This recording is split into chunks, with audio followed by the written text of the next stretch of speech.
প্রাণপ্রিয় শিক্ষার্থীরা আসসালামু আলাইকুম। এইচএসসি 2026 ব্যাচের শিক্ষার্থীরা, সো টেস্ট পরবর্তী তোমাদেরকে টেস্ট পেপার সলভ কিভাবে করতে হবে এবং বোর্ড পরীক্ষার প্রশ্ন সলভ কিভাবে করা উচিত এই সময়, সো এটা কিন্তু খুবই গুরুত্বপূর্ণ। ঠিক আছে, সো আমাদের এই ক্লাসগুলোতে আমরা ইনশাআল্লাহ কীভাবে টেস্ট পেপার সলভ করতে হবে এবং বোর্ড প্রশ্ন কেমন আসে, কিভাবে সলভ করবা, সেই বিষয়গুলো নিয়ে আমরা একদম ডিটেলসে আলোচনা করবো এবং ডিটেলসে তোমাদেরকে দেখাবো। ঠিক আছে, তো যারা যারা যুক্ত হয়েছে লাইভে সবাইকে ওয়েলকাম করছি এবং প্রত্যেকেই লাইভটি শেয়ার করে দিব। ঠিক আছে, তো আমাকে শুরুতে একটু বলো যে সব কিছু ঠিকঠাক কিনা, বিশেষ করে সাউন্ডটা ঠিকঠাক আছে কিনা। যদি ঠিকঠাক থাকে তাহলে আমরা সরাসরি ক্লাসে চলে যাব, কিন্তু তার আগে সবাই হচ্ছে লাইভটি শেয়ার করে দিব, যেহেতু তোমাদের জন্য এই ক্লাসগুলো নেওয়া হচ্ছে, তার মানে অবশ্যই তোমাদের দায়িত্ব ক্লাসটি শেয়ার করা। ঠিক আছে, আর আমরা বিশেষ করে হচ্ছে প্রিভিয়াস ইয়ারের প্রশ্ন কিন্তু সলভ করে দিচ্ছি ব্যাখ্যা সহকারে। আজকে আমরা সবচেয়ে গুরুত্বপূর্ণ টপিক, যেই টপিকটা নিয়ে আমরা সবচেয়ে ভয়ে থাকি এবং যেই টপিকটা থেকে কোশ্চেন তোমার আনসার করতেই হবে, ঠিক আছে, এই টপিকটার আজকে আমরা 2025 সালের বোর্ড প্রশ্ন সলভ করব। ওকে, সো যারা যারা যুক্ত হয়েছি সবাই লাইভটি শেয়ার করে একটু ডান লিখে দাও, প্রত্যেকেই সবাই শেয়ার করে ডান লিখে দাও। ওকে, গ্রেট, সাউন্ডটা ক্লিয়ার, আশা করি ক্লিয়ার আছে। তো সবাই একটু ডান লিখে দেয় শেয়ার করে। আর আজকে যেটা করতে যাচ্ছি ফাইন্যান্সিয়াল স্টেটমেন্ট, সো এই টপিকের আমরা 3টা ক্লাস নিব অ্যাটলিস্ট। তবে আজকে যেই কোশ্চেনগুলো সলভ করবো বিশেষ করে আয় বিবরণীর পার্ট থেকে বেশি থাকবে এবং আর্থিক বিবরণীর বেসিক কনসেপ্ট থেকে কোশ্চেন থাকবে। ঠিক আছে, তো শুরুতেই হচ্ছে আমরা যদি তোমাদেরকে দেখাই যে ভোট প্রশ্নগুলো কিভাবে আসছে বা কেমন ছিল গত বছর, তাহলে হয়তো তোমরা বুঝতে পারবা যে তোমাদের সময় কেমন প্রশ্ন আসতে পারে। দেখো, প্রথমেই যে প্রশ্নটা আমরা দেখতে পাচ্ছি এটা ঢাকা বোর্ড 2025।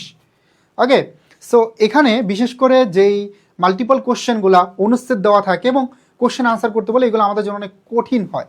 সো এই প্রশ্নগুলো আমরা সবচেয়ে সহজভাবে কীভাবে সলভ করা যায়, সো এটা তোমাদেরকে দেখাবো ইনশাল্লাহ।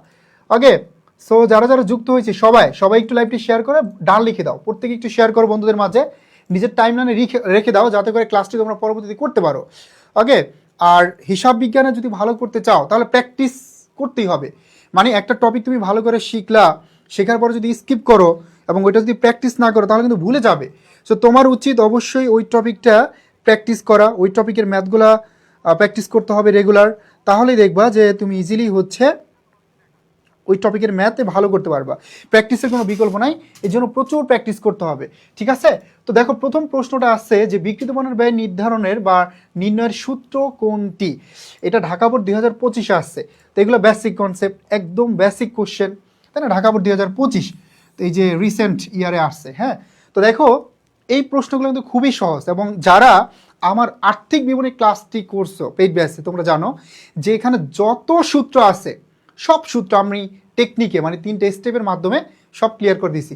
একটা সিঙ্গেল সূত্র তোমার কি করতে হবে না, মুখস্থ করতে হবে না। আর তুমি মুখস্থ করলেই ধরা খাবে, বুঝে বুঝে পড়তে হবে, টেকনিক দিয়ে শিখতে হবে, টেকনিক দিয়ে মনে রাখতে হবে, তাহলে কিন্তু ভুল হবে না, পরীক্ষার হলে গিয়ে তোমার মনে করতে প্রবলেম হবে না। ঠিক আছে, তো দেখো এই বিক্রিত পণ্যের ব্যয় নির্ধারণের সূত্র কি। প্রথমত যেই প্রশ্নটা দেওয়া আছে এখানে বিক্রয়যোগ্য পণ্যের ব্যয় মাইনাস সমাপনী মজুত পণ্য। তাহলে এখানে আমরা দেখতে পাচ্ছি যে বিক্রয়যোগ্য পণ্যের ব্যয় থেকে যখন আমি সমাপনী মজুত পণ্য বাদ দিব তখন পেয়ে যাব হচ্ছে বিক্রিত পণ্যের ব্যয়। এটা আমাদের বেসিক কোশ্চেন ছিল। ঠিক আছে, বেসিক সূত্র ছিল এবং 1 নম্বর সূত্র এটাই ছিল। 2 নাম্বার যদি তোমাদেরকে একটু দেখাই সেটা হচ্ছে বিক্রয়। এই বিক্রয় থেকে যখন তুমি মোট লাভ বাদ দিবে, একইভাবে বিক্রয় থেকে মোট লাভ বাদ দিলে তুমি কি পাবে, বিক্রিত পণ্যের ব্যয় পাবে। সেম ভাবে ভাইয়া সমন্বিত ক্রয়ের সাথে যখন প্রত্যক্ষ খরচগুলো যোগ করে দিব তখন পাবো আমরা বিক্রিত পণ্যের ব্যয়। দেখো এই যে সমন্বিত ক্রয়, সবাই একটু মনোযোগ দাও, এই যে সমন্বিত ক্রয়, আমি এই প্রশ্নটা তোমাদেরকে বারবার করি যে সমন্বিত ক্রয় এবং বিক্রিত পণ্যের ব্যয় এই দুইটার মধ্যে ডিফারেন্স কোথায়। অলমোস্ট সূত্র কিন্তু সেম, তাহলে পার্থক্যটা কোথায়, এই জিনিসটা আমরা আইডেন্টিফাই করতে পারি না। তা আমি এই সময় সুন্দর করে একইভাবে সূত্রটা লিখে তোমাদেরকে দেখাই দিচ্ছি যে আসলে বিক্রিত পণ্যের ব্যয় এবং সমন্বিত করার মধ্যে পার্থক্য হচ্ছে প্রত্যক্ষ খরচে। তার মানে এই যে প্রত্যক্ষ খরচগুলো আছে, এই প্রত্যক্ষ খরচ কোনগুলো বলো তো? এই প্রত্যক্ষ ব্যয় বা খরচ হচ্ছে তোমার, যেমন ধরো যেই খরচটা তোমার পণ্য ক্রয়ের সাথে একদম ডিরেক্টলি জড়িত সেটা হচ্ছে কি প্রত্যক্ষ খরচ। বুঝতে পারছি? তাহলে প্রত্যক্ষ খরচ কোনগুলো? যেমন মনে করো মজুরি ব্যয়, মজুরি ব্যয় এটা একটা প্রত্যক্ষ খরচ, জাহাজ ভাড়া, কারখানা ভাড়া, ডক চার্জ, আমদানি শুল্ক, এই প্রত্যেকটা হচ্ছে প্রত্যক্ষ খরচ। হ্যাঁ, এটাতে শুনলাম, ব্যাড লাক, পরে কথা বলি। ঠিক আছে, তাহলে এই যে প্রত্যক্ষ খরচ মজুরি, ডক চার্জ, আমদানি শুল্ক, জাহাজ ভাড়া, কারখানা ভাড়া, এই খরচগুলো কিন্তু আমরা সমন্বিত ক্রয়ের সাথে যোগ করব না, বাট বিক্রিত পণ্যের ব্যয়ের সাথে আমরা কি করব, যোগ করব। ঠিক আছে, তার মানে ভাইয়া যখন আমি এই যে সমন্বিত ক্রয়ের সাথে প্রত্যক্ষ খরচটা যোগ করে দিব, তখন এই দুইটা ইকুয়াল আমার বিক্রিত পণ্যের ব্যয়। তাহলে এখানে তিনটা সূত্রই কিন্তু বিক্রিত পণ্যের ব্যয়ের রাইট। এখন তুমি যদি মুখস্থ করো তখন এলোমেলো করে ফেলবা, বাট আমি যে স্টেপগুলো বা যেভাবে শিখাইছি এটা যদি তুমি মনে রাখতে পারো তাহলে তোমার জীবনও ভুল হবে না এই কনসেপ্টটা। বুঝতে পারছি? তার মানে শিখতে হবে টেকনিকে, এবং অবশ্যই এখানে কি করতে হবে, এখানে বেসিকটা ক্লিয়ার থাকতে হবে, তাহলে কোশ্চেন যেমনই হোক তোমাকে কিন্তু কেউ আটকাতে পারবে না, তুমি অনেক ভালো করতে পারবা, ডেফিনেটলি ভালো করতে পারবা। ঠিক আছে, তাহলে এটা ক্লিয়ার? প্রথমটা সবাই বুঝতে পারছি? প্রথমটা সবার ক্লিয়ার? প্রথম কোশ্চেনটা সবার ক্লিয়ার?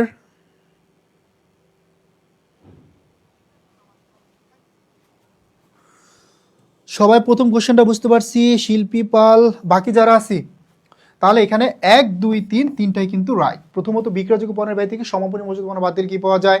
এই বিক্রয়যোগ্য পণ্যের ব্যয় থেকে তুমি যদি সমাপনী মজুত পণ্য বাদ দিয়ে দাও তাহলে পাবে বিক্রিত পণ্যের ব্যয়। একইভাবে মোট নিট বিক্রয়, এই নিট বিক্রয় থেকে যখন তুমি মোট লাভটা বাদ দিবে কি পাবে? বিক্রিত পণ্যের ব্যয়। সেমভাবেই সমন্বিত ক্রয়ের সাথে প্রত্যক্ষ খরচ যোগ করলে তুমি বিক্রিত পণ্যের ব্যয় পাবে। ক্লিয়ার? আশা করি এই প্রশ্নটা সবাই বুঝতে পারছি। এখানে কোনো কারো যদি কোশ্চেন থাকে সাথে সাথে করে ফেলো, আমি ট্রাই করব তোমাদের কোশ্চেনের আনসার দেওয়ার। ওকে, তো আমরা পরবর্তী কোশ্চেনে চলে যাচ্ছি। এবার আমরা ম্যাথ সলভ করব হয়তো বা, ইয়েস, এবার আমরা ম্যাথ সলভ করতে যাচ্ছি, এবং এই ম্যাথগুলো কিন্তু চমৎকার ম্যাথ, বাট এই ম্যাথগুলো দেখলে আমরা স্কিপ করি, আমরা পরে আনসার করি।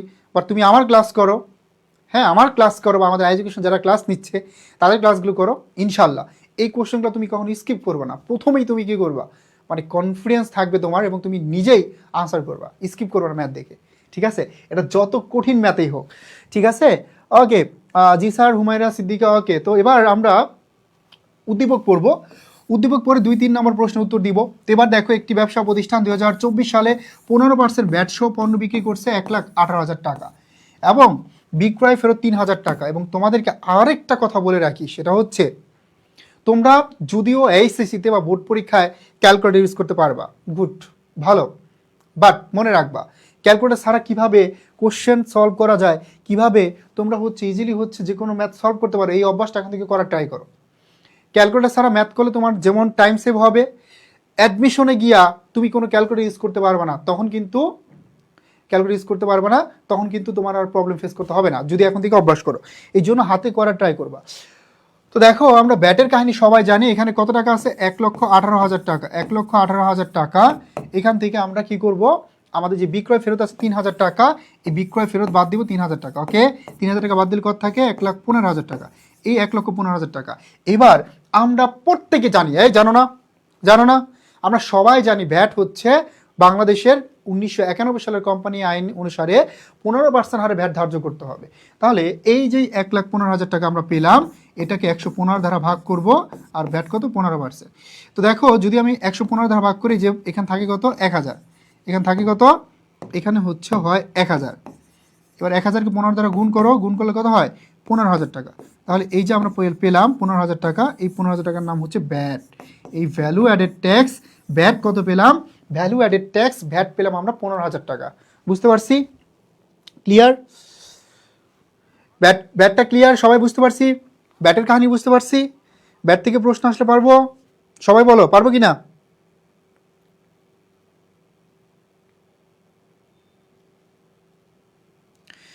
ব্যাট থেকে কোশ্চেন আসলে পারবো তো? এই তোমরা আনসার করো না কেন? রেসপন্স করতে হবে, চেষ্টা করতে হবে। আমি যদি সব পরে হবে, দিন শেষে তুমি চেষ্টা না করলে তুমি ভালো করতে পারবে না। পরীক্ষা দিবে তুমি, শিখতে হবে তোমার।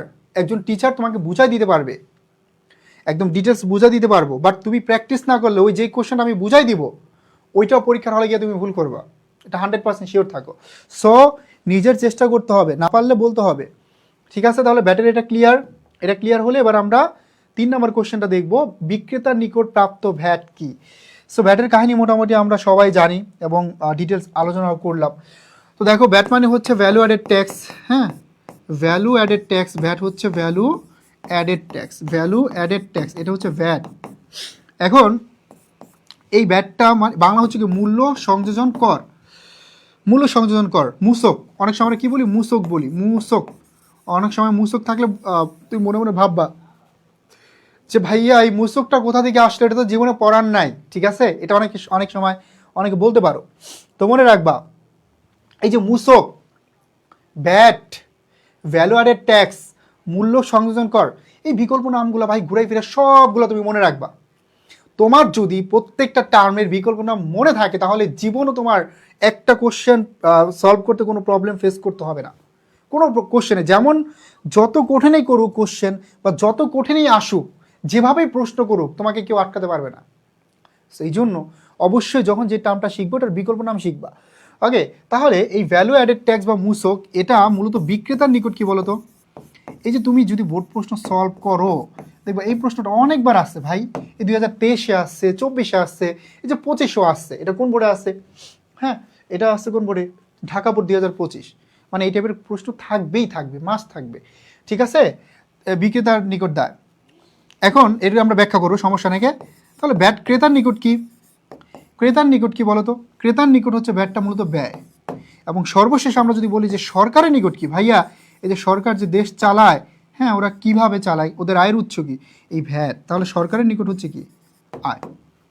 এখন আমরা সবাই জানি যে 1991 সালের কোম্পানি আইন অনুসারে, 1991 সালের কোম্পানি আইন অনুসারে হ্যাঁ বাংলাদেশে কি 15% হারে ভ্যাট ধার্য করা হয়, 15% হারে ভ্যাট ধার্য করা হয়। বুঝতে পারছি? 1991 সালের কোম্পানি আইন অনুসারে। তো দেখো এই ভ্যাটটা মূলত হচ্ছে বিক্রেতার নিকট কি বলতো, বিক্রেতার নিকট দায়। এটা আমি বারবার বলি, বিক্রেতার নিকট কি দায়? বিক্রেতার নিকট ভ্যাট হচ্ছে দায়। কেন দায়? কারণ হচ্ছে বিক্রেতা ক্রেতার কাছ থেকে ভ্যাটের সুবিধাটা গ্রহণ করে, ভ্যাটের টাকাটা গ্রহণ করে। একটা প্রোডাক্টের মূল্য 1000 টাকা, তুমি কিনছো 1050 টাকা দিয়ে, যে 50 টাকা ভ্যাট দিচ্ছ, এটা তোমার জন্য আলটিমেটলি ব্যয়। ক্রেতা যে টাকাটা রাখতেছে, সরি বিক্রেতা যে এই ভ্যাটের টাকাটা রাখতেছে, কিন্তু এই ভ্যাটের যে সুবিধাটা, বেনিফিট, এটা কিন্তু বিক্রেতা গ্রহণ করতে পারবে না, ভোগ করতে পারবে না। সে আরও ক্রেতার কাছ থেকে রাখলো, সে দায়বদ্ধ হয়ে গেছে সরকারের নিকট, তাকে আবার সরকারের নিকট দিয়ে দিতে হবে। এই জন্য ভ্যাটটা হচ্ছে বিক্রেতার নিকট দায়, ঠিক আছে? ভ্যাটটা হচ্ছে বিক্রেতার নিকট দায়, এই জন্য ভ্যাটটা হচ্ছে বিক্রেতার নিকট দায়। বুঝতে পারছি? আর ক্রেতা 90 টাকার প্রোডাক্ট 100 টাকাতে কিনতেছে, এই যে 10 টাকা এক্সট্রা দিচ্ছে, দ্যাটস আমরা বলতে পারি এটা হচ্ছে ক্রেতার নিকট ব্যয়, কারণ এটা তার অতিরিক্ত একটা খরচ। সর্বশেষ সরকার হচ্ছে এটার সমস্ত সুবিধাটা, সমস্ত বেনিফিটটা ভোগ করতেছে, গ্রহণ করতেছে। এই জন্য ভাইয়া সরকারের নিকট ভ্যাটটা কি? এই জন্য সরকারের নিকট ভ্যাট হচ্ছে আয়। বুঝতে পারছি কিনা? এই জন্য সরকারের নিকট ভ্যাটটা হচ্ছে আয়। তাহলে বিক্রেতা, ক্রেতা এবং সরকার, জাস্ট এই ছোট্ট কনসেপ্ট থেকে একটা প্রশ্ন আসবেই আসবে। আমি যদি তোমাকে ডিটেলস এখন কোশ্চেন অ্যানালাইসিস করে দেই, প্রশ্ন বাদ সব ফলাই দাও, দেখবে এখান থেকেই প্রশ্ন আসবে। এমসিকিউতে কোন জায়গা থেকে প্রশ্ন আসবে, কয়টা প্রশ্ন আসবে, সব বলতে পারবো, কারণ এই স্ট্রাকচারে কোশ্চেন হয়। এবং আমি যদি কোশ্চেন বানাই, আমি এখান থেকেই করব, এভাবেই করব, ঠিক আছে? সো তোমাদের অবশ্যই উচিত বোর্ড প্রশ্ন সলভ করে নিজে নিজে আইডেন্টিফাই করা যে কোনটা পড়তে হবে, কি করতে হবে, ঠিক আছে? এই যে আপনার শিল্পী চৌধুরী না বুঝেই বারবার বলেন যে আরেকবার কি, আপনারা যখন আমি প্রথম বলতেছি তখন ভালো করে মনোযোগ দেন। আমার মনে হচ্ছে যে এই প্রশ্নটা আমি যতবার বুঝাইছি আপনার বুঝার কথা, ঠিক আছে? তারপর না বুঝলে আমি বুঝাই দিব, কোনো প্রবলেম নাই। তবে একটু সিরিয়াসলি মনোযোগ দাও, একবার না বলে 3বার বুঝাবো। কিন্তু আগের কোশ্চেনটা এমন ছিল না যে এটা আরও 2-3বার বুঝানো লাগবে, আমি যথেষ্ট বুঝাইছি, ঠিক আছে? এবার আমরা আবার ম্যাথ সলভ করব, ঠিক আছে? এবার আমরা আরেকটা ম্যাথ সলভ করব। সো ম্যাথ দেখলেই ভয় কাজ করে, আর আমার ক্লাস করো, ভয় একদম উড়ে যাবে, আকাশে উড়ে যাবে, ঠিক আছে? এবং শুধুমাত্র একাডেমিক না, অ্যাডমিশনে তোমরা হচ্ছে কী করতে পারবা, একদম যদি বেসিক জিরো থাকে, জিরো থেকে তোমরা অ্যাকাউন্টিং হিরো হবে। এবং হিসাব বিজ্ঞানের জীবনে টেনশন কাজ করবে না, হিসাব বিজ্ঞানে এ প্লাস পাওয়ার কোনো ব্যাপার না, জাস্ট একটু বুঝে পড়তে হবে এবং যেখানে ট্রিক্স দরকার সেখানে ট্রিক্স অ্যাপ্লাই করতে হবে, দ্যাটস ইট। তো দেখো এখানে কি চাইছে, পদ্মা, ওকে পদ্মা এন্টারপ্রাইজের 2024 সালের নিট লাভের পরিমাণ কত? সো আমরা নিট লাভ বের করবো। কি বের করবো? নিট লাভ। এবার আমরা ইনফোগুলো দেখি। মনে রাখবা যদি প্রশ্ন বড় হয় তাহলে অবশ্যই তোমরা কোশ্চেনটা আগে পড়ে ফেলবা। তো দেখো পদ্মা এন্টারপ্রাইজ হিসাবে সংক্রান্ত তথ্য দেওয়া হয়েছে 2023 এবং 24 সালের, আমাদের ইনফো দেওয়া আছে 2 বছরে, কিন্তু 24 সালেরটা বের করতে বলছে। কি? নিট লাভ। তো 2024 সালে দেখো এখানে সুন্দর করে দেওয়া আছে, কি দেওয়া আছে, এই যে মোট লাভ, মোট লাভ কত দেওয়া আছে, এখানে মোট লাভ দেওয়া আছে, মোট লাভ দেওয়া আছে 2,60,000। এবার বাদ দিতে হবে কি খরচগুলো, দেখো খরচ কি আছে, এই যে প্রশাসনিক খরচ আছে 1,77,000 অবচয় সহ, তার মানে অবচয় ডেটার মধ্যে অন্তর্ভুক্ত। হ্যাঁ, তারপর বিক্রয়, এই বিক্রয় ও বিতরণ খরচ, তার মানে এটা বিজ্ঞাপনের মতো, এটাও তোমার পরোক্ষ খরচ। বিবিধ আয় আছে 20,000 টাকা, তাহলে বিবিধ আয়টা কি হবে, এটার সাথে যোগ হবে, বিবিধ আয়টা এটার সাথে যোগ হবে 20,000, তাহলে কত হইল 2,80,000, কত হইল 2,80,000। এটা হচ্ছে আমাদের মোট আয়। এবার এই 2,80,000 থেকে আমরা এবার খরচগুলো বাদ দিব। খরচ কি কি আছে, 1,77,000, 1,77,000 টাকা খরচ আমরা বাদ দিব। আর কি খরচ আছে, 80,000 টাকা, এই 80,000 টাকা খরচ বাদ দিব। ঠিক আছে, এই খরচগুলো বাদ দিলে আমাদের আনসার আসবে 23,000 টাকা। কত আসবে, 23,000 টাকা, মানে এই একটা বাদ যাবে, তাহলে 23,000 টাকা। এই 23,000 টাকা তাহলে তোমার কি নিট লাভ, এটা কি বলো তো, এটা হচ্ছে নিট লাভ। এই 23,000 হচ্ছে নিট লাভ। তারপর আমি একটু দেখা দিচ্ছি এখানে 2,80,000 বিয়োগটা কীভাবে করবা, দেখো 1,77,000 আর কত আছে 80, 3টা 0, 7, 8, 7, 15, 5, আর থেকে 2,57,000, এই 2,57,000 যদি বাদ দাও এখান থেকে আলাদা করে করবা, তাহলে 23,000। ক্লিয়ার? ওকে, স্যার আমাদের সাথে তারেক যুক্ত হয়েছো, ওয়ালাইকুম আসসালাম। স্যার আমি বুঝিনি, রাগে বলছেন কি বুঝো নাই, হুট করে এসে যদি ক্লাসে বলো যে আমি বুঝিনি, তাহলে হবে না, ক্লাস শুরু থেকে দেখতে হবে এবং যে কনসেপ্টটা নিয়ে আমরা আলোচনা করতেছি সেটা দেখতে হবে, দেন তুমি বুঝবা। ঠিক আছে, এখানে না বোঝার কিছু নাই কে, তুমি যদি কমার্সের শিক্ষার্থী হও এবং কিছুটা হলেও যদি আইডিয়া থাকে তাহলে পারার কথা, আর একদমই যদি জিরো থাকে তাহলে একটু প্রবলেম হতে পারে, কিন্তু মনোযোগ দাও, আমি আরেকবার রিপিট করব, হোপফুলি বুঝতে পারবা। তো দেখো এখানে বলছে নিট লাভ বের করতে, তো নিট লাভ কি ভাইয়া, এখানে দেওয়া আছে মোট লাভ, মোট লাভ থেকে আমি যখন পরিচালন খরচ বা অন্যান্য আয় থাকবে এগুলো যখন আয় ব্যয় সমন্বয় করে ফেলবো আমি নিট লাভ পেয়ে যাব। তো মোট লাভ দেওয়া আছে এখানে কত, 2,60,000 লিখে ফেললাম। এখন বিবিধ আয় আছে, বিবিধ আয়টা অপরিচালন আয়ের মধ্যে যাবে, তাহলে এটা কি মোট লাভের সাথে যোগ হবে, তো 2,60,000 আর 20, 80, তার মানে 2,80,000 টাকা এখানে হচ্ছে মোট আয়ের পরিমাণটা, মোট আয়ের পরিমাণটা হচ্ছে 2,80,000 টাকা, মোট আয়ের পরিমাণটা তাহলে এখানে 2,80,000। হ্যাঁ, এই ভাই সরি বলা লাগবে না, আমরা শিখতে আসছি না, 2,80,000 টাকা। তো 2,80,000 থেকে এবার আমরা খরচগুলো বাদ দিব। তো দেখো খরচ কি কি আছে, বলা আছে 2024 সালের অফিস ও প্রশাসনিক খরচ 1,77,000 টাকা, অবচয় 77,000 টাকা। এখন তোমার এতটুকু কনফিউশন হতে পারে যে এই অবচয়ের অ্যামাউন্ট এটাকে আলাদা খরচ, না, বলছে না যে অফিস ও প্রশাসনিক খরচ এত টাকা, এই 77,000 টাকা সহ, মানে 1,77,000 টাকার মধ্যে এই 77,000 টাকা কি অন্তর্ভুক্ত, জড়িত, তাহলে এই 77,000 টাকা এখানে জড়িত, এটার মধ্যে অন্তর্ভুক্ত, তাহলে আলাদা করে এটা নেওয়ার দরকার নাই। আর খরচ আছে কি বিক্রয় বিতরণ খরচ, এটাও এক ধরনের পরোক্ষ খরচ, বিজ্ঞাপনের মতো যায়। তাহলে এই দুইটা খরচ বাদ দিলে আমি আয় থেকে যদি ব্যয়গুলো বাদ দিয়ে দেই, মোট লাভ থেকে পরিচালন বা অপরিচালন ব্যয় বাদ দেই, তাহলে নিট লাভ পেয়ে যাব। আর বিবিধ আয়টা তো যোগ করলাম। ঠিক আছে, তাহলে 23,000 টাকা আনসার, বুঝতে পারছি এবার? ওকে, সো রাকিব হুসাইন, জি স্যার, সরি বলা লাগবে না, আবার বললাম, শিখতে আসছে, আমরা শিখবো, ভুল করব, শিখবো, এবং পরীক্ষার হলে গিয়ে যাতে ভুলটা না হয়, সমস্যা নয়, বলবা সাথে সাথে। আর Mim Akter clear sir, thank you very much, thank you. Okay, তাহলে আমরা এটা ক্লিয়ার, আশা করি দুইটা প্রশ্ন আমরা এখান থেকে খুব ভালো করে শিখবো। 4 নম্বরটা শিখে ফেললাম, এবার 5 নম্বরটা দেখবো। এবার বলছে 2023 সালের পরিচালন খরচের পরিমাণ কত। এবার 2023 সালের পরিচালন খরচ বের করতে বলছে। কোশ্চেনটা আবারও আমি একটু সময় নিচ্ছি, এখানে তোমাদেরকে একটু দেখাচ্ছি কোশ্চেনটা, যাতে করে তুমি বুঝতে পারো।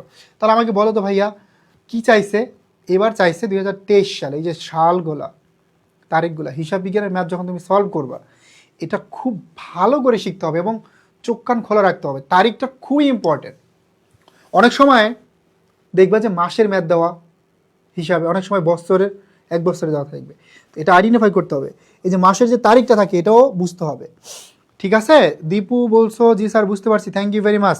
ঋতু পরামানিক, কানিস ফাতিমা, এই যে যারা যারা এখন ক্লাসে আসছি, আমরা লেট করে আসছি কিন্তু, তাই না? ক্লাসে লেট করে আসা যাবে না, সো টাইমলি জয়েন করতে হবে, অনেক কিছু শেখার আছে, এটা শুধুমাত্র এই ক্লাসের ক্ষেত্রে না, যে কোনো জায়গায় মানে তুমি হচ্ছে কি করবা, টাইমলি আসার ট্রাই করবা। ওকে, তো এবার পরিচালন খরচ বের করতে বলছে। আমরা উদ্দীপকটা দেখে 2023 সালের পরিচালন খরচটা বের করব। এবার আমরা হিসাব করব 2023-এর। দেখো 2023 এখানে যদি আমি তোমাদেরকে ক্যালকুলেশন করে দেই, এখানে মোট লাভ আছে কত? মোট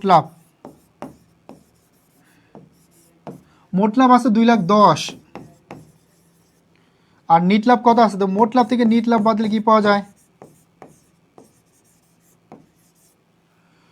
31,500। এটা হচ্ছে নিট লাভ। তো বাদ দাও, 0 0 5,10,500 হইলে আর থাকে 1 2 2,10 হইব 8 হইলে আর থাকে 1, এখানে কত হয়? 4 4 আছে 11 হবে 7 হইলে, তার মানে 1,78,500 টাকা। এটা হচ্ছে পরিচালন ব্যয়। এখন বলতে পারো ভাইয়া এই সূত্র কিভাবে লিখলেন? এখন দেখো, আমি স্টেপ নাম্বার 3-এ একটা সূত্র শিখাইছিলাম, যারা ক্লাস করছো তারা অবশ্যই মনে আছে তাদের, যে মোট লাভ থেকে সিম্পলি শিখাইছিলাম, মোট লাভ থেকে পরিচালন ব্যয় বাদ দিলে পাওয়া যায় নিট লাভ। কি পাওয়া যায়? মোট লাভ থেকে পরিচালন ব্যয় বাদ দিলে পাওয়া যায় নিট লাভ। মোট লাভ থেকে পরিচালন ব্যয় বাদ দিলে পাওয়া যায় নিট লাভ। তার মানে মোট লাভ থেকে পরিচালন ব্যয় বাদ দিলে পাওয়া যায় নিট লাভ। মোট লাভ থেকে পরিচালন ব্যয় বাদ দিলে পাওয়া যায় নিট লাভ। তার মানে মোট লাভ থেকে নিট লাভ বাদ দিলে কি পাওয়া যাবে? পরিচালন ব্যয়। মানে সূত্র দেখো, মুখস্থ করতে হচ্ছে না। মোট লাভ থেকে পরিচালন ব্যয় বাদ দিলে পাওয়া যায় নিট লাভ। তার মানে মোট লাভ থেকে নিট লাভ বাদ দিলে কি পাওয়া যাবে? পরিচালন ব্যয়। That's it. ঠিক আছে, বুঝতে পারছি? এটা ক্লিয়ার? সবার ক্লিয়ার?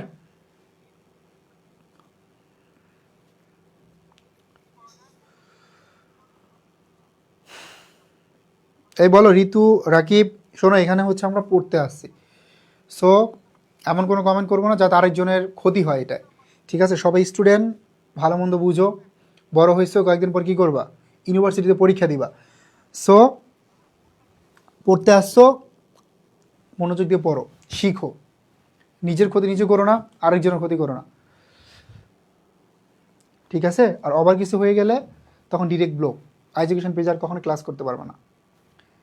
অ্যাডমিন প্যানেল যদি দেখে তাহলে তোমাকে কিন্তু একদম ব্লক করে দিবে। ওকে, সো 6 নম্বর কোশ্চেনটা, সো এটা তোমাদের নিজেদের ট্রাই করতে হবে, দেখি কতটুকু পারো। নিট ক্রয় নির্ণয়ের ক্ষেত্রে ক্রয় হতে বাদ দিতে হয় কি? ভাই এই টাইপের প্রশ্ন যারা 9-10-এ হচ্ছে একদম শুরুতেই যাদের কমার্স ছিল, মানে এগুলা একদম ইজি প্রশ্ন, এবং আমরা বোর্ড প্রশ্ন সলভ করতেছি। এটা কোন বোর্ডে আছে? এটা হচ্ছে রাজশাহী বোর্ডে আছে, রাজশাহী বোর্ড 2025। ঠিক আছে, এটা আসছে রাজশাহী বোর্ড 2025-এ। ওকে, মুক্তা এত লেট করে জয়েন করছো কেন? মুক্তা কিন্তু আগের বার লেট করছো, আর এবার হচ্ছে বললাম যে বোর্ড প্রশ্ন সলভ করাবো। প্রথম দিকে আমরা যে ম্যাথগুলো সলভ করছি এগুলো তুমি পাবে এখন দীপু। তো নিট ক্রয় মানে কি বলো তো? নিট ক্রয় মানে হচ্ছে এখানে ক্রয়ের সব কিছু সমন্বয় করা হয়েছে, অর্থাৎ আয় ব্যয় সব কিছু সমন্বয় করা হয়েছে। তো দেখো আমরা নিট ক্রয় কখন পাই? আমরা যখন এই যে ক্রয় থেকে ক্রয় ফেরতটা বাদ দিই, আমাদের যদি ক্রয় বারটা থাকে সেটা বাদ দিই, হ্যাঁ, তারপর আমাদের যদি মনে করো এরকম হয় অনেক সময় যে তোমার ক্রয় ফেরত ক্রয় বারটা মুনাফাবিহীন বিক্রয় থাকতে পারে, এটাও বাদ দিতে হবে যদি থাকে। মুনাফাবিহীন বিক্রয় যদি থাকে এটাও বাদ দিতে হবে, কারণ এটা ক্রয়কে কমায় দেয়। আমাদের বিনামূল্যে পণ্য বিতরণ করলে আমাদের পণ্য কমে যাচ্ছে, এটাও বাদ দিতে হয়। বিনামূল্যে যখন আমি পণ্য বিতরণ করব তখন যখন আমি বিনামূল্যে পণ্য বিতরণ করব তখন আমার পণ্য কমে যাবে। এই সবগুলো আমাদের বাদ দেওয়ার পর আমরা পেয়ে যাব প্রতিষ্ঠানের নিট ক্রয়টা। ঠিক আছে, কি পাবো? পেয়ে যাব নিট ক্রয়টা। বুঝতে পারছি? তাহলে আমরা নিট ক্রয়টা পেয়ে যাব। তাহলে কোনটা কারেক্ট?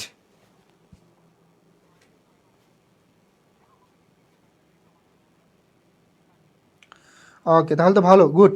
দীপু কুমার আনসার করছো, থ্যাংক ইউ ভেরি মাচ। কার্নিস ফাতিমা আনসার করছো, ওকে গুড। মায়াবী রাজকন্যা, ঋতু, এই যে ক্লাসগুলো রেগুলার হচ্ছে, এবং তোমাদেরকে বলে রাখতেছি আমাদের কিন্তু টেস্ট পরবর্তী ব্যাচে ভর্তি চলছে, এবং যাদের বেসিক মনে করে জিরো আসছে, এতদিন পড়ি নাই, এটা হতেই পারে, কলেজ লাইফ তো অনেক দ্রুত চলে যায়। ঠিক আছে, একদমই পড়ি নাই, তোমাদের যেহেতু জুন মাসে পরীক্ষার একটা সম্ভাবনা আছে, আমরা মোটামুটি এই যে এপ্রিল মে তো আমরা এপ্রিল এবং মের অর্ধেক এই সময়ের মধ্যে একদম মোটামুটি হচ্ছে পুরোপুরি বেসিক ক্লিয়ার করে তোমাদের টেস্ট পেপার সলভ করে দিব, ঠিক আছে? সো ভর্তি চলছে ডিসকাউন্টটা, আমি এখন একটু পরে পোস্টারটা দেখাবো, এখনই ভর্তি হয়ে যেতে পারো এবং বন্ধুদেরকে জানাতে পারো। আর আমাদের যে ক্লাসগুলো হইতেছে জাস্ট ক্লাসগুলো করো, ক্লাসগুলো করলে তুমি বুঝতে পারবা ভাইরা কেমন ক্লাস নেয়। এবং আমরা শুধুমাত্র একাডেমিক পড়াই না, আমরা কিন্তু অ্যাডমিশন পড়াচ্ছি আরও প্রায় 5 বছর ধরে এডুকেশনে। শত শত শিক্ষার্থী প্রতি বছর ঢাকা বিশ্ববিদ্যালয় সহ অন্যান্য পাবলিক বিশ্ববিদ্যালয়ে চান্স পড়তেছে। সো তো অবশ্যই আমরা সবসময় কোয়ালিটি সার্ভিস ইনশিওর করি শিক্ষার্থীদেরকে। এবং এখানে যারা টিচার প্যানেল আছে প্রত্যেকে ঢাকা বিশ্ববিদ্যালয়ে অভিজ্ঞ, তরুণ, মানে একদম ব্যালেন্স টিম টিচার প্যানেল, ঠিক আছে? তো আমাদের আগামীকালকে ক্লাস আছে, আগামীকাল 8:30-এ ক্লাস। সো সবার দাওয়াত রইল, হ্যাঁ কালকে ক্লাসটা করবো এবং নিজেরা করবো না শুধুমাত্র, সবাইকে একটু জানাবে, তোমার ফ্রেন্ড, ভাই, বন্ধু, হ্যাঁ সবাইকে জানাবে ক্লাসগুলো যাতে করে তারা। ভাই আজকে সি ইউনিটের রেজাল্ট দিবে জিএসটি? হ্যাঁ আজকে জিএসটি সি ইউনিটের রেজাল্ট দিবে। ওকে, দেন আমরা আরেকটা কোশ্চেন সলভ করবো। এবার আরও একটা ম্যাথ চলে আসছে এবং এটা হচ্ছে যশোর বোর্ড 2025। যশোর বোর্ডের প্রশ্ন একটু কঠিন হয়, তাই না? তো এবার দেখো, এবার কি চাইছে যে নির্দিষ্ট হিসাবকালে মোট বিক্রয় 4 লক্ষ টাকা, বিক্রয় ফেরত 10,000 টাকা এবং মোট লাভের হার 40%, নিট লাভের হার 30%। তাহলে পরোক্ষ খরচের পরিমাণ কত? মনে রাখবা মোট লাভের যেই পার্টটা আছে, মোট লাভের পার্টে আমরা হচ্ছে বের করি কি, মোট লাভের পার্টে আমরা যেই খরচগুলো সমন্বয় করি সেটা হচ্ছে প্রত্যক্ষ খরচ, আর নিট লাভের পার্টে আমরা যেই খরচগুলো দেখাই সেটা হচ্ছে পরোক্ষ খরচ। সহজ ভাষায় যদি বলি, যদি তোমার পণ্য উৎপাদন করতে যেই খরচগুলো ডিরেক্টলি জড়িত, পণ্য উৎপাদনের সাথে সরাসরি জড়িত, সেটা হচ্ছে তোমার প্রত্যক্ষ খরচ, আর যেটা ইনডিরেক্টলি জড়িত সেটা হচ্ছে পরোক্ষ খরচ, ঠিক আছে? এগুলো তো ফ্রি ক্লাস ভাইয়া, ফ্রি ক্লাস। ফ্রি ক্লাসে হচ্ছে আমরা এমসিকিউ সব সলভ করাবো এবং এখানে এমসিকিউ না ব্যাখ্যা করতেছি, সিকিউ তো হয়ে যাচ্ছে, তাই না? সিকিউ তো একটা করে তো 1 ঘন্টা লাগবে। এবার ভালো করে একটু বোঝার ট্রাই করো, মনোযোগ দাও সবাই, গভীর মনোযোগ দাও। মোট বিক্রয় কত আছে? 4 লক্ষ টাকা। ধরো মোট বিক্রয় 4 লক্ষ টাকা লিখে ফেললাম। এবার বিক্রয় ফেরত আছে 10, তাহলে এই বিক্রয় ফেরত 10,000 টাকা, এটা কি বাদ যাবে না বিক্রয় থেকে? ইয়েস। তো বাদ গেলে কত হয়? 3,90,000। এবার দেখো বলছে যে মোট লাভের হার 40%, তাহলে এই 90,000 টাকার 40% যদি আমি বের করি, একটা শূন্য কেটে দিলাম। এবার দেখো এখানে শূন্য আছে কয়টা? 3টা। এখানে শূন্য আছে কয়টা? 3টা। ধরো লিখে ফেললাম। এবার 4 নং কত? 36। 6 থাকে কত? 3। 3 4 12, 12 3 15, তাহলে কত হইলে 1,56,000 টাকা। তো এই যে 1,56,000 টাকা বের করলাম, এটার নাম হচ্ছে মোট লাভ। এটার নাম কি? মোট লাভ। সিম্পল। তাহলে আমরা পেয়ে গেলাম মোট লাভ। মোট লাভ কত পাইলাম? মোট লাভ পেলাম 1,56,000 টাকা। এটা হচ্ছে মোট লাভ। এখন এই 1,56,000 টাকার উপরে বলছে দেখো যে নিট লাভ, নিট লাভের হার মোট লাভের 30%। আমরা অনেক সময় এই মোট লাভটা খেয়াল করব না। তো নিট লাভের হার মোট লাভ, মোট লাভ কত বের করলাম? 1,56,000। এটার উপরে কত পার্সেন্ট? 30%। তোমরা কিন্তু ভুলে আবার 4 লাখের উপর ধরো না। তাহলে 1,56,000, এটার উপর আবার 30% হচ্ছে নিট লাভ। 1,56,000 উপর 30%, 30% করে একটা শূন্য কেটে দিলাম। শূন্য আছে কয়টা? 2টা, একটা 2টা। এবার দেখো 3 6 কত? 18, 18 8 আর থেকে 1, 3 5 15, 15 1 কত? 16, 16 4 থাকে 1, 3 1 3, 3 1 কত? 4, 46,800। এই 46,800 নাম হচ্ছে নিট লাভ। এবার চাইছে কি? চাইছে হচ্ছে পরোক্ষ খরচ। তাহলে মোট লাভ পাইছে 1,56,000। এই 1,56,000 মোট লাভ থেকে যখন আমি নিট লাভটা বাদ দিব 46,800, এই 46,800 যখন বাদ দিব পেয়ে যাবো প্রতিষ্ঠানের পরোক্ষ খরচগুলো। 0 0, 18 10 2 লাখ থাকে 1, 7 7 16 হবে, 8 9 10 11 12 13 14 15 16, 9 হইলে আর থাকে 1, 5 5 0, তারপর হচ্ছে 1,09,200। এই 1,09,200 এটার নাম হচ্ছে পরোক্ষ খরচ। আবার ওই যে স্টেপ নাম্বার 3-এ চলে যাও। আমরা মোট লাভ থেকে যখন নিট লাভ বাদ দেই, মোট লাভ থেকে যখন আমরা পরিচালন ব্যয় বাদ দিই তখন কি পাই? নিট লাভ, তাই তো? মোট লাভ থেকে যখন আমি নিট লাভটা বাদ দিচ্ছি, সরি, মোট লাভ থেকে যখন আমি পরিচালন ব্যয় বাদ দিই তখন পাই কি? নিট লাভ। তাহলে মোট লাভ থেকে যখন আমি নিট লাভ বাদ দিব পরিচালন ব্যয়। সো এখানে শুরুতে আমার মোট লাভটা বের করতে হবে। দেন আমার হচ্ছে নিট লাভটা বের করতে হয়েছে। তো মোট লাভ থেকে নিট লাভ বাদ দিলে আমরা যেটা পাবো বাকি অংশটুকু হচ্ছে পরিচালন ব্যয়। নুহা অনেক লেট করে যুক্ত হয়েছে। নুহা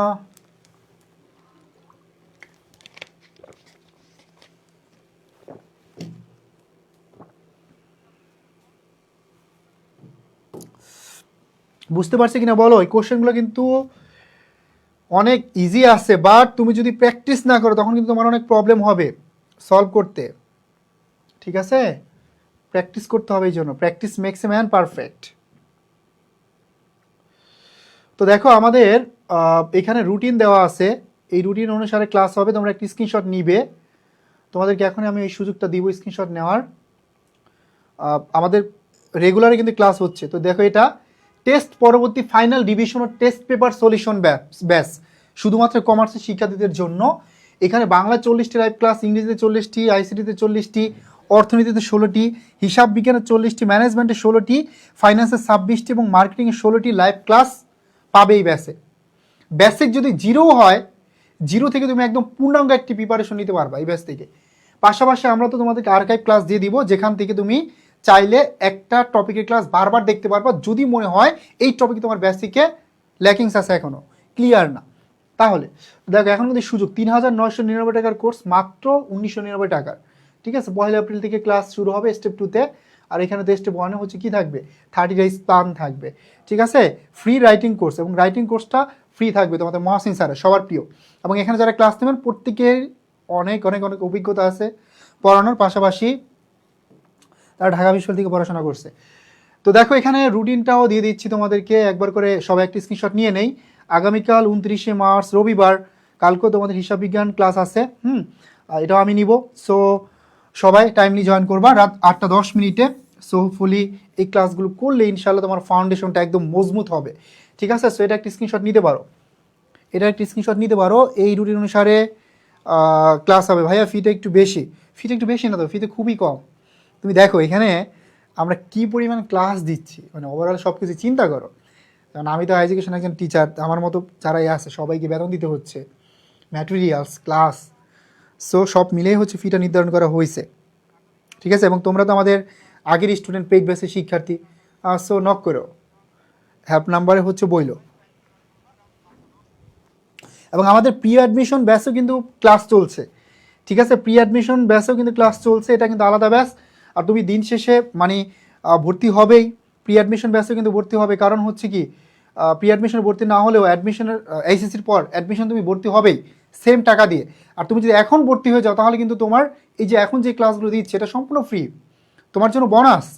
ঠিক আছে, লেকচার শিটগুলো ফ্রি এবং গাইডলাইনের মধ্যে থাকতে পারবা। জি স্যার আমি অ্যাডমিশন হয়েছে অলরেডি। সো আমাদের গানেশ ফাতিম অলরেডি আমাদের প্রি অ্যাডমিশন বসে ভর্তি আছে। আমরা প্রায় 50% মতো ক্লাস দিয়ে দিছি, যে পরিমাণ ক্লাস দেওয়ার কথা ছিল, মানে এইচএসসির আগে। আর মেইন ক্লাস শুরু হবে কি অ্যাডমিশনের পরে গিয়ে। আর যারা এখন থেকে এগিয়ে থাকবে, এখান থেকে পড়াশোনা করবে, তারা নিঃসন্দেহে এগিয়ে থাকবে। মিশনের প্লাস কোর্স এটা হচ্ছে 27 ব্যাচের জন্য। তোমাদের যারা জুনিয়র আছে তাদেরকে সাজেস্ট করবা, তারা একদম একদম শূন্য থেকে হাতে ধরে ধরে কী করবো শেখাবো। ওকে, সো অনেক বিজ্ঞাপন হয়ে গেল, আমরা এবার চলে যাচ্ছি সরাসরি আবারও ক্লাসে। এবং এখানে আমরা একদম ডিটেলসে তোমাদের A to Z ক্লিয়ার করে দেবো ইনশাল্লাহ বাকি অংশটুকু। ভাই মহসিন স্যারের কোর্সটা আমি নিয়েছি, তাহলে কি কমানো যাবে না? ঠিক আছে, তুমি হচ্ছে পেজে নক করো, ওকে। আর সেম মেসেজটা আমাকে দিয়ে রাখো, আমি এটা ফরওয়ার্ড করে দিব না। তোমরা যেহেতু আমাদের পেইড বেসের শিক্ষার্থী, আগে আমরা গত পর্যন্ত সলভ করলাম। ওকে ওকে, আমরা চলে যাচ্ছি পরবর্তীতে। ওকে, সো আমরা 7 নম্বর প্রশ্নটা সলভ করেছি অলরেডি। এবার 8 নম্বর কোশ্চেনটা দেখি কে কে পারি। 8 নম্বর প্রশ্ন দেখি কে কে আনসার করতে পারি। 8 নম্বরটা ট্রাই করো সবাই, ভাইয়া পুরা প্রত্যেকে ট্রাই করো। প্রাণপ্রিয় শিক্ষার্থীরা অবশ্যই চেষ্টা করতে হবে।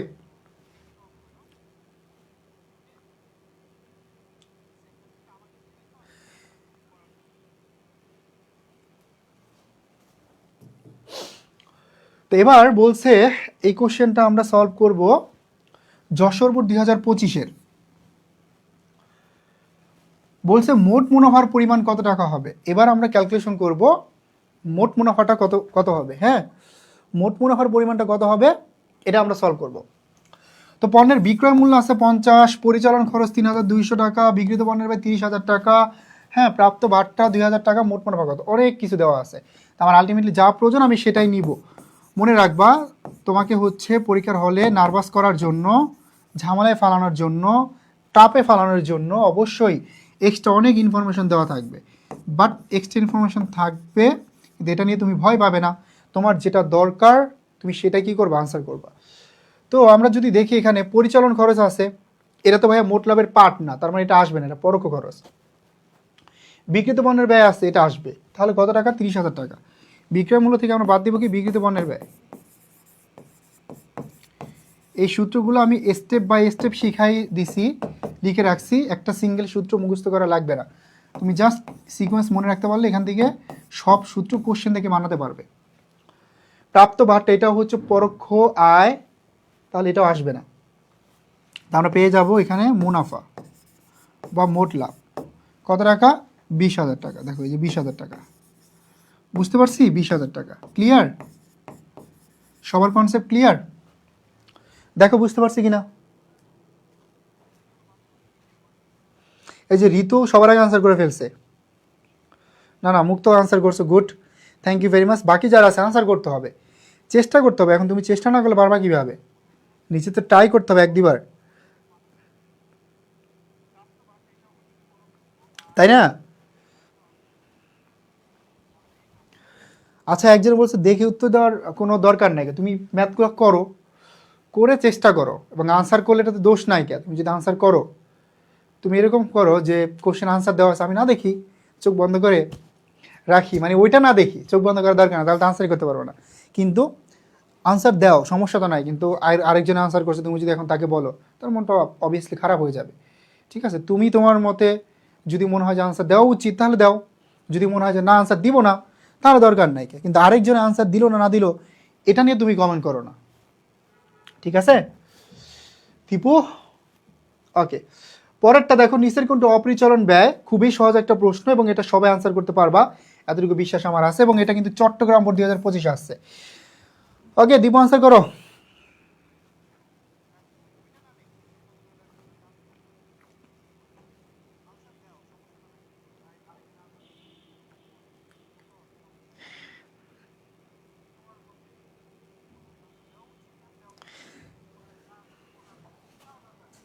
ওকে, তো দেখো অপরিচালন ব্যয় কোনটা, তো এখানে কমিশন, যদি কমিশনের এখানে লেখা নাই প্রাপ্ত নাকি প্রদত্ত, তাহলে প্রদত্ত ধরে নিবা।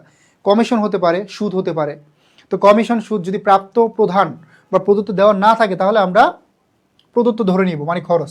বহি পরিবহন এটা বিক্রয় পরিবহন, অবচয় এটা একটা পরিচালন খরচ, এটা একটা পরিচালন খরচ, ঠিক আছে? তাহলে এই যে ঋণের সুদ দেখতে পাচ্ছ, এই ঋণের সুদটা হচ্ছে আমাদের অপরিচালন ব্যয়। এই যে দেখো ঋণ হচ্ছে কি ক্রেডিট, ঋণ হিসাবের জের কি বলতো, ঋণ হিসাবের জের হচ্ছে ক্রেডিট। তাহলে ঋণের সুদ কি হবে, ঋণের সুদ হবে ডেবিট, এটা মনে রাখবা। যদি ঋণ যেহেতু ক্রেডিট তাহলে ঋণের সুদ ডেবিট, মূলধন কি ক্রেডিট তাহলে মূলধনের সুদ কি হবে ডেবিট। তারপরে মনে করো উত্তোলন ডেবিট, তাহলে উত্তোলনের সুদ কি হবে ক্রেডিট। ক্রয় ডেবিট, তাহলে ক্রয় ফেরত কি ক্রেডিট। বিক্রয় ক্রেডিট, তাহলে বিক্রয় ফেরত কি ডেবিট। এগুলো মনে রাখতে হবে, ঠিক আছে? এইগুলো খুব ভালো করে মনে রাখতে হবে, ট্রিক্সগুলো জানা লাগবে, সূত্র মুখস্থ করা যাবে না। স্টেপ লিখে দিছি, ওই সিকোয়েন্সগুলো মনে রাখবা, কোশ্চেন দেখে আনসার করবা, একটা সিঙ্গেল সূত্র মুখস্থ করা লাগবে না। ওকে ওকে, সো এবার আমরা পরবর্তী কোশ্চেন দেখব, কোশ্চেন নাম্বার 10 অ্যান্ড 11। হ্যাঁ, 10 এবং 11 নম্বর প্রশ্নের আনসার করব। তো আগে আমরা যখনই দেখব যে উদ্দীপক থেকে কোশ্চেন আসছে, যদি আমরা দেখি উদ্দীপক থেকে প্রশ্ন আসছে তাহলে অবশ্যই আগে কোশ্চেনটা পড়বো, কারণ উদ্দীপকে কিন্তু একটা দুইটা তিনটা চারটা করে লাইন থাকে। দ্যাটস ওয়াই আমাদের আগে কি করতে হবে, আগে কোশ্চেনটা পড়তে হবে।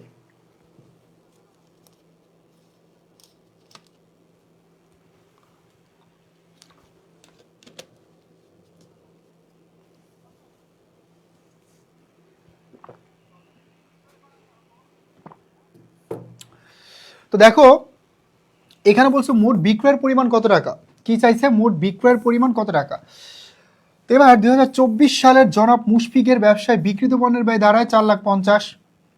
তিনি 25% মুনাফায় পণ্য বিক্রয় করেন। বছরের শেষে তার নিট মুনাফার হার দাঁড়ায় 10%। তাহলে মোট বিক্রয়ের পরিমাণ কত? তো দেখো ব্যবসায় বিক্রিত পণ্যের ব্যয় কত আছে? 4,50,000। আর কোনো এক্সট্রা ইনফরমেশন আছে? দেখো তো আর কোনো ইনফরমেশন আছে কিনা। 4,50,000, তিনি 25%, এই 25% মুনাফায় পণ্য বিক্রি করেন। এখন মুনাফায় পণ্য বিক্রি করেন কত? 25%। যদি বলে না দেয় স্পেসিফিকভাবে যে এই 25% মুনাফা কার উপরে, বিক্রয়ের উপর নাকি ক্রয়ের উপরে, তাহলে ধরতে হবে কার উপরে? বিক্রয় মূল্যের উপরে। তার মানে 25% দেওয়া আছে। দেখো এখানে 25% যদি হয় বিক্রয় মূল্যের উপর, তাহলে ক্রয় মূল্যের উপর কত হবে? ক্রয় মূল্যের উপর হবে 33.33%, কারণ ক্রয় মূল্যের উপর মুনাফার হার অলওয়েজ বেশি থাকে। এই 33.33 মাইনাস 1/3, তাহলে দেখো 3×15 45, 3 দ্বারা ভাগ করে 3×15 45, শূন্য কয়টা আছে? 4টা। তাহলে 1,50,000, এই 1,50,000 টাকা কি এখানে মুনাফা।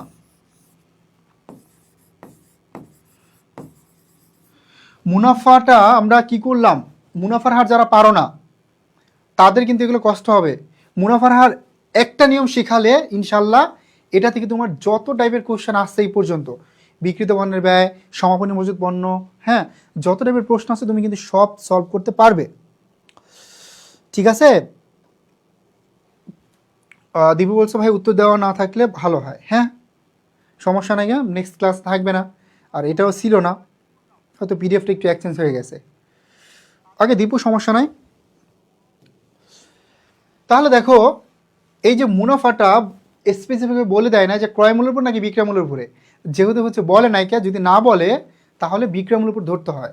তার মানে বিক্রয় মূল্যের উপর যদি 25 হয় মুনাফার হার, তাহলে ক্রয় মূল্য বা ব্যয়ের উপর কত হয়? 33.33। আর এখানে কিন্তু বিক্রয় মূল্য দেওয়া নেই, দেওয়া আছে কি ক্রয় মূল্য বা ব্যয়, এই জন্য 33.33। এই যে টাকাটা বের করলাম এটা মুনাফা। এখন দেখো বিক্রিত পণ্যের ব্যয় আছে 4,50,000, মুনাফা হচ্ছে 1,50,000, তাহলে কত হয়? 6 লাখ। এই 6 লাখ টাকার নাম হচ্ছে বিক্রয়, বা এটা হচ্ছে বিক্রিত বিক্রয় মূল্য। বুঝতে পারছি? ক্লিয়ার? এখন তুমি যদি এটা না পারো, তোমার জন্য আরো সুযোগ আছে। এই যে 4,50,000 টাকা মুনাফা কার উপরে? বিক্রয় মূল্যের উপর থাকলে, এই বিক্রয় মূল্যের উপর মুনাফার হার থাকলে বিয়োগ প্রক্রিয়া, কি প্রক্রিয়া? বিক্রয় মূল্যের উপর থাকলে বিয়োগ প্রক্রিয়া, আর ক্রয় মূল্য বা ব্যয়ের উপর থাকলে যোগ প্রক্রিয়া। তো বিয়োগ প্রক্রিয়া এখানে কত আছে? 25, আর নিচে 100 থেকে 25 মাইনাস করে তাহলে কত হয়? 75। এবার ভাগ করে দেখো এই 1,50,000 আসে মুনাফা। আর এটা যে লিখলাম এটা একটা সিকোয়েন্স আছে, 16.67%, 20%, 25%, 33.33%, 50%, 100%। এটা তুমি যদি দেখো এটাও তুমি পারবা। কি অনুরাগ বড়ুয়া অর্ক? অনুরাগ বড়ুয়া অর্ক বলতেছে আমার নামটা একটু পড়েন। ওকে, পড়ে ফেললাম। খুশি? ওকে, সো নাম পড়া না পড়া রাজের মেটার, সো ক্লাসের পড়া বুঝলেই হয়। ঠিক আছে, বুঝতে পারলেই হয়। তো আমি ক্লাসে অবশ্যই ট্রাই করি যারা এই ক্লাসে রেসপন্স করে সবার নাম বলার। এতে অনেক সময় কমেন্ট করতে মন চায়। হ্যাঁ, আমরা যখন স্টুডেন্ট ছিলাম তখন এটা করতাম। তো দেখো যদি ওই সিকোয়েন্সটা তুমি মনে রাখতে পারো তাহলে মুনাফার হার 1 সেকেন্ডে বের করতে পারবা। আমি যদি ক্রয় মূল্যের উপর মুনাফার হার 25 হলে বিক্রয় মূল্যের উপর কত? তুমি বলবে 20%। আমি যদি বলি যে বিক্রয় মূল্যের উপর 50 হলে ক্রয় মূল্যের উপর কত? তুমি বলবো 33.33%। 1 সেকেন্ড আনসার করবা, ওই সিকোয়েন্স জানতে হবে। ঠিক আছে? আর যে কোনো সংখ্যায় হোক ওইটা তুমি সলভ করতে পারবা যদি এই যে নিয়মটা জানো যে ক্রয় মূল্য থাকলে যোগ প্রক্রিয়া, বিক্রয় মূল্য থাকলে বিয়োগ প্রক্রিয়া। ওকে, এবার আমরা একটা থিওরি থেকে কোশ্চেন সলভ করব। সো এই কোশ্চেনটা অনেক ইজি হবে, দেখি কে কে পারো। ওকে, সো এবার এই কোশ্চেনটা থিওরি থেকে, আমরা অনেকগুলো ম্যাথ প্র্যাকটিস করলাম, এবার আমরা থিওরি থেকে এই কোশ্চেনটা সলভ করবো। সো এটা তোমরা সবাই পারবা। দেখো কি বলছে, মুনাফার হার স্থির রেখে নিট মুনাফার হার বৃদ্ধি করতে চাইলে কি হবে? এখন মুনাফার হারটা স্থির থাকবে মানে কি থাকবে? স্থির থাকবে, এটা বাড়বেও না কমবে না, মানে কি উপরেও যাবে না নিচেও যাবে না। ঠিক আছে, কিন্তু তুমি কিভাবে কি করবা? এখানে মুনাফার হারটা স্থির রেখে, মোট মুনাফার হার স্থির রেখে নিট মুনাফার হার কীভাবে বৃদ্ধি করবা? তাহলে কি করা উচিত চিন্তা করো। আর্থিক বিবরণী যে পার্টটা ছিল ওইটা একটু চিন্তা করো, তাহলেই বুঝতে পারবা। তো দেখো বিক্রয়ের পরিমাণ বৃদ্ধি করতে হবে, আমি যদি মোট মুনাফার হার স্থির রেখে নিট মুনাফার হার বাড়াতে চাই তাহলে বিক্রয়ের পরিমাণ বৃদ্ধি করতে হবে, এটা কি যায়? পরিচালন সংক্রান্ত ব্যয় হ্রাস করতে হবে, অপরিচালনায় বৃদ্ধি করতে হবে। এখন মোট লাভের পার্টটা হচ্ছে যেমন বিক্রয় মূল্য থেকে বিক্রিত পণ্যের ব্যয় বাদ দিলে এই যে দেখো এই প্রথম পার্টটা হচ্ছে তোমার মোট লাভের পার্ট, এটা হচ্ছে মোট লাভের পার্ট, ঠিক আছে? এটা হচ্ছে মোট লাভের পার্ট ছিল। তো দেখো আমার তো মোট মুনাফার হার স্থির রাখতে হবে, তাহলে মোট মুনাফার যে উপরের অংশটা এটা আমার কোনো পরিবর্তন করলে বা বাড়ালে বা কমালে এটা কোনো পরিবর্তন হবে না, আমার চলে যেতে হবে পরবর্তীতে এই মোট লাভ থেকে নিট লাভ, এই মাঝখানে যেই পার্টটা ছিল পরিচালন আয়, পরিচালন ব্যয়, অপরিচালন ব্যয়, এইগুলোর যদি আমি পরিবর্তন করি সেক্ষেত্রে কিন্তু আমার নিট মুনাফাটা পরিবর্তন হবে। তো দেখো পরিচালন ব্যয় যদি আমি হ্রাস করি তাহলে পরিবর্তন হবে, অপরিচালনায় বৃদ্ধি করলে তাহলে আমার ব্যয় যদি হ্রাস পায় তাহলে মুনাফা বাড়বে, আর আয় যদি বৃদ্ধি পায় তাহলে মুনাফা বাড়বে। তো দেখো 2 এবং 3 এখানে কি কারেক্ট আনসার, ঠিক আছে? ক্লিয়ার? সবাই বুঝতে পারছি? দীপু বুঝতে পারছি এবার? ক্লিয়ার? ওকে। তো দেখো আমরা যখন যে কোনো কোশ্চেন সলভ করাই সেটা কিন্তু অবশ্যই কি করি, একদম ধরে ধরে ব্যাখ্যা করি।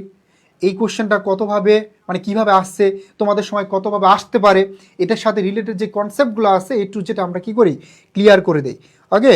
আর আমাদের হচ্ছে এই টেস্ট পরবর্তী সলিউশন ব্যাচটায় আমরা কি করতেছি, একদম ধরে ধরে পড়াচ্ছি, আমরা একদম বেসিক থেকে পড়াচ্ছি, আমরা যেগুলো গুরুত্বপূর্ণ সেগুলো পড়াচ্ছি, শীর্ষস্থানে যে কলেজগুলো আছে এই কোশ্চেন সলভ করে দিচ্ছি, বোর্ড প্রশ্নগুলো সলভ করে দিচ্ছি। সো আশা করি তোমরা যারা ভর্তি হয়েছে তারা তো এগুলো পাবেই, আর যারা হচ্ছে ভর্তি হও না দ্রুত ভর্তি হয়ে যাও এবং এই সুযোগটা মিস করো না। লাইফে সবসময় বারবার সুযোগ আসে না, সুযোগ সময় দুইটাকে কাজে লাগাতে হয়, ঠিক আছে? পারবিন আক্তার বলছে ভাইয়া সো কোশ্চেনটা করে ডিরেক্টলি তাহলে হয়। যারা বলতেছে জিকে ক্লাস কই, তোমরা ওই জিকের ক্লাসটাই ঢুকো তাহলে হবে, এটার আগের লাইফটায়। ওকে, দেন আমরা পরবর্তী কোশ্চেন দেখবো। সো এই প্রশ্নটা একটা সূত্র যা সিলেট বোর্ড 2025-এ আসছে, সবাই একটু খেয়াল করি। সিলেট বোর্ড 2025-এ দেখো এটা কি বলছে, বিক্রয়, এই বিক্রয় থেকে বিক্রিত পণ্যের ব্যয় বাদ দিলে পাওয়া যায় মোট লাভ, বিক্রয় থেকে বিক্রিত পণ্যের ব্যয় বাদ দিলে পাওয়া যায় মোট লাভ, ঠিক আছে? এটা থেকে বাদ দিলে মোট লাভ, এখান থেকে পরিচালন ব্যয় বাদ দিলে কি পাওয়া যায়, নিট লাভ। এখন নিট লাভ হতে পারে, নিট ক্ষতি হতে পারে। যখন তোমার মোট লাভের চাইতে পরিচালন খরচ বেশি হবে তখন স্বাভাবিক নিট ক্ষতি হয়ে যাবে। যখন মোট লাভের চাইতে পরিচালন খরচ কম হবে তখন নিট মুনাফা হবে। এই পয়েন্টগুলো ভাইয়া নোট করতে হবে এবং প্র্যাকটিস করতে হবে। যত বেশি প্র্যাকটিস করবা তত কনফিউশন ক্লিয়ার হবে, ভিতরে কনফিডেন্স গ্রো হবে, ঠিক আছে?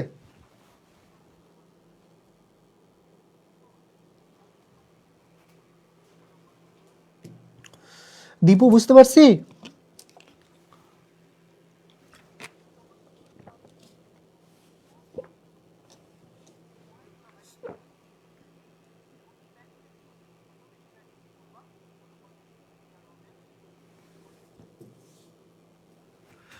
ওকে, সো চলে যাচ্ছি পরবর্তী কোশ্চেনে। এবার আমরা আবারও ম্যাথ সলভ করব এবং এই দুইটা ম্যাথের মাধ্যমে আজকে ক্লাসটা শেষ করব। যদিও আমরা আজকে অনেকগুলো ম্যাথ সলভ করলাম এবং প্রত্যেকটা ম্যাথ কিন্তু খুবই গুরুত্বপূর্ণ ছিল। আর আমরা আর্থিক বিবরণী বিশেষ করে এই টপিকটা না পড়লে কিন্তু তুমি আনসার করে আসতে পারবে না এবং ক্লাসও থাকবে না। সো এই টপিকের ম্যাথগুলো আমরা সলভ করলাম, ইনশাল্লাহ নেক্সট ক্লাসে আমরা আরও কিছু কঠিন কোশ্চেন সলভ করব, ঠিক আছে? ওকে, তো এবার দেখো মোট লাভের পরিমাণ, যেহেতু হচ্ছে এটা উদ্দীপক দেওয়া আছে, আমরা মোট লাভের পরিমাণটা দেখব এবং বিক্রিত পণ্যের ব্যয়ের পরিমাণ কত এটা আমরা বের করব। এবার আমরা ইনফোগুলো দেখি। প্রারম্ভিক মজুদ পণ্য আছে 22,000, ক্রয় আছে 1,35,000 টাকা, মজুরি আছে 10,000 টাকা, বিক্রয় আছে 3,75,000 টাকা, সমাপনী মজুদ আছে 36,000 টাকা। প্রথমে বলছো মোট লাভ। তো মোট লাভ যদি আমরা বের করতে চাই প্রথমে কি করতে হবে, বিক্রয়টা লিখতে হবে। বিক্রয় কত আছে 3,75,000, এই যে 3,75,000 টাকা বিক্রয় আমরা লিখে ফেললাম। এখান থেকে বাদ দিতে হবে কি বিক্রিত পণ্যের ব্যয়। এবার বিক্রিত পণ্যের ব্যয় কি দেওয়া আছে প্রশ্নে, তার মানে দেখো আমরা কিন্তু 13-র আগে 14 নম্বর কোশ্চেনের আনসার বের করতে হবে। 13-র আগে আমাদের 14 নম্বর কোশ্চেনটা বের করতে হবে। তো দেখো এখানে প্রথমে আছে প্রারম্ভিক মজুদ আছে, এই পাশে আমরা লিখি, হ্যাঁ প্রারম্ভিক মজুদ আছে, প্রারম্ভিক মজুদ কত আছে 22, প্রারম্ভিক মজুদ আছে 22,000 টাকা, এটা আমরা লিখে ফেললাম। এবার দেখো ক্রয় আছে 1,35,000, কোনো ফেরত আছে কিনা এটা দেখতে হবে। ফেরত আছে কিনা? ফেরত কিন্তু নাই। তাহলে ক্রয় আছে 1,35,000, এটার সাথে ক্রয়টা আমরা যোগ করে দিই। এটা কি 22,000 ছিল না? ইয়েস, 1,35,000 এটা লিখলাম। তারপরে মজুরি আছে, মজুরিটা কি এটার সাথে যোগ হবে? মজুরি যোগ হবে। মজুরি কত আছে? 10।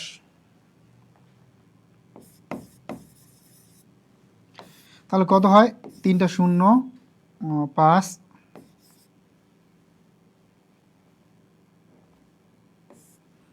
7, এখানে 5 আর 2 7, 2 আর 3 5, 5 আর 1 6, 1,66,000। এই 1,66,000 টাকা হচ্ছে তোমার নিট। আমরা এখানে একসাথে বের করে নিট ক্রয়ের পর আবার মজুরিটা যোগ করলাম 1,66,000। তো এখান থেকে আমরা বাদ দিব সমাপনী মজুত পণ্য কত আছে? 36,000। সমাপনী মজুত পণ্য 36 বাদ দাও।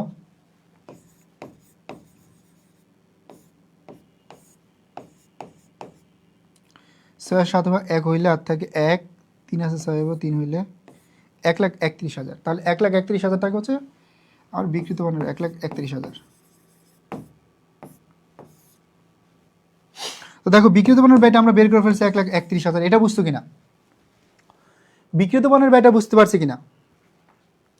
বিক্রিত পণ্যের ব্যয়টা সবাই ক্লিয়ারলি বুঝতে পারছি কিনা? এটা হচ্ছে 1,31,000 টাকা।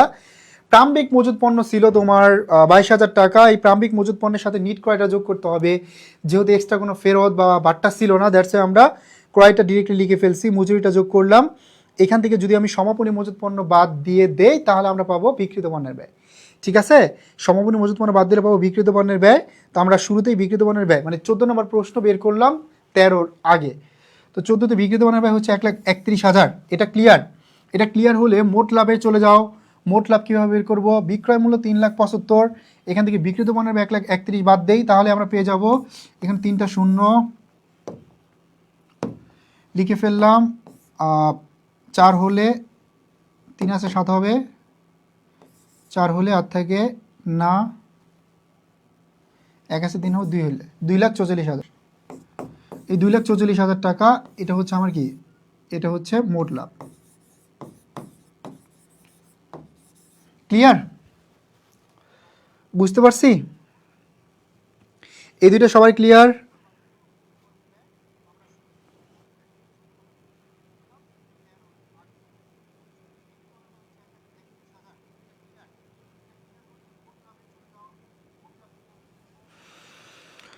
হাই দীপু, বুঝতে পারছি। ওকে মিম আক্তার, তাহলে আগামীকাল দেখা হচ্ছে আবার 8টা 10-এ, রাত 8টা 10 মিনিটে। সবাই টাইমলি জয়েন করবে ক্লাসে, এবং যারা ক্লাস করছি সবাই হচ্ছে বন্ধুদেরকেও জানাবো, তাদেরকে নিয়ে আসবো ক্লাসে।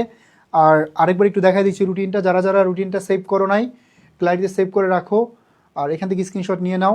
আর পেজে তো অলরেডি আপলোড করা হয়েছেই। ঠিক আছে, আমাদের এইচএসসি পরবর্তী ব্যাচে ভর্তি চলছে।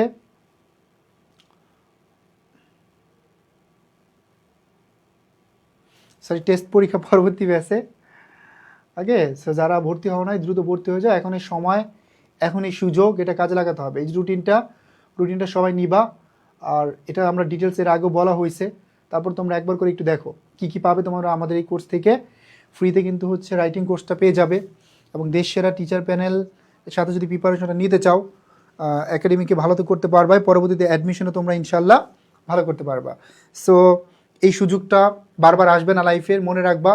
এই যে তুমি 12 বছর পড়াশোনা করছো, তোমার বাবা মা এত টাকা ইনভেস্ট করছে, হ্যাঁ, এটার রেজাল্ট একমাত্র এই সময়টায় তুমি পরিশ্রম করে দিতে পারবা। নিজে যদি ভালো একটা অবস্থায় যেতে চাও, নিজের কেরিয়ারটাকে যদি ভালো একটা অবস্থানে নিয়ে যেতে চাও, তাহলে অবশ্যই এই সময়টা প্রপারলি কাজে লাগাও। ঠিক আছে, সো এই সনেট হচ্ছে আমার স্টুডেন্ট, ও আমার হচ্ছে অফলাইনেও পড়ছে বর্ণতে, ইভেন এডুকেশন স্টুডেন্ট ছিল এবং আমার পার্সোনাল স্টুডেন্ট ছিল।